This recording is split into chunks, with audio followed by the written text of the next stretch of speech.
মহরম চাঁদে বিয়ে জায়েজ নাই, এটা কোরআন হাদিস দ্বারা কতটুকু সত্য? না, এটা সম্পূর্ণ মিথ্যা কথা, বাজে কথা, অসত্য কথা। মুহররম মাসে বরং এটা সম্মানিত মাস, মর্যাদাময় মাস।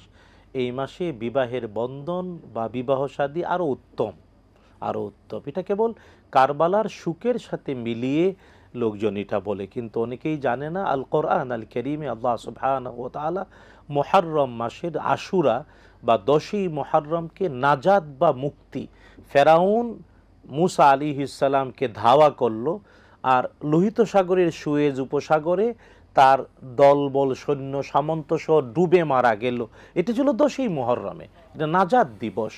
এই জন্যে কোরআন মুহররমকে নাজাতের মাস বলেছে। সুতরাং এই মাসে বিয়ে শাদী করা আরও উত্তম, আরও ভালো।